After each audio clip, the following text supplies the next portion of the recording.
How many guys per room when you were on the show? There are 2 rooms of 6 and a room of 10. I was in the room of 10.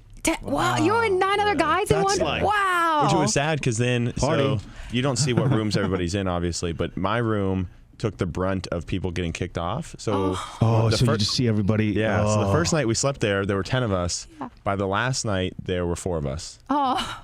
And only 8 people in that time get kicked off. So 6 of them came from my room. Is it like bunk beds? What is it? Yeah, bunk beds. So like when somebody gets kicked off, do you call their bed? Yeah, so typically you would see the top bunker start moving it to the bottom bunk. Oh, really? I like the top bunk. Yeah.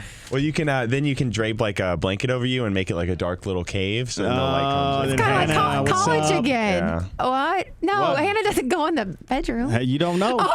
Put a windmill on that time. Oh my God.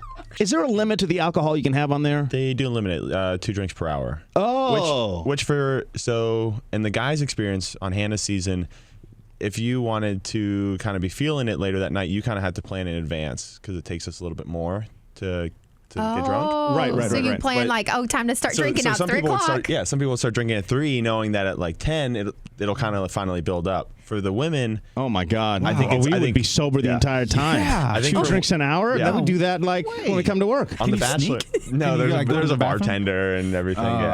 It's not just like for you to grab, but on the Bachelor for the girls, typically girls I've dated and stuff, 2 glasses of wine.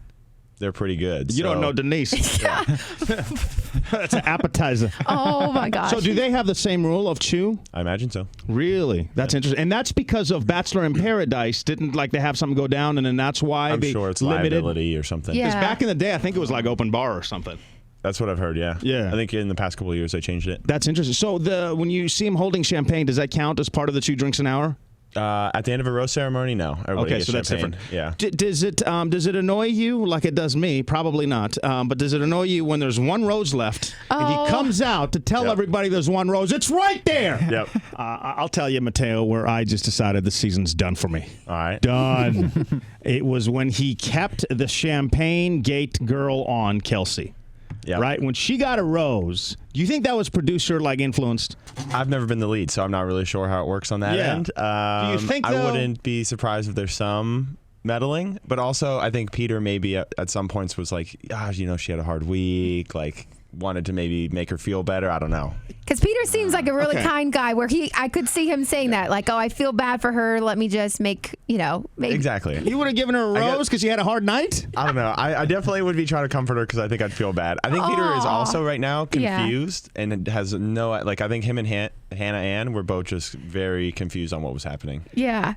They clearly look like we're just trying to have some drinks. That is all. Yeah, but that's what I mean. Then you can see the issues that you're going to have. Yeah. Right? You see that I'm sure he does. Saying it from watching it on TV, but when you're in the moment, I feel like Matteo and Peter, both of you guys seem super genuine and nice and trying to make everybody as comfortable as possible. In the back of your head being like, dang, this girl is crazy. But what about how many women went home last night? 3. Oh, just 3 or 4. 3 yeah. or 4. 3 or 4. If she highlighted the fact that she's a handful, right? So why would you send the other 3 home? I don't know. Maybe there's stuff we didn't see. Always hard to say. Is there a lot of stuff we don't see? Yeah, I mean, you're filming. This episode would be over the course of 4 days, and it's whittled down to 2 hours. With commercials. So it's an hour and a half. That's a good point. I thought it was just one night. All right, see, that's why we have you in here. That's why early in the season, a lot of times they'll show a girl, and you're like, who's that? Has she been here the whole time? And it's just you just don't get to see the time she spent with Peter.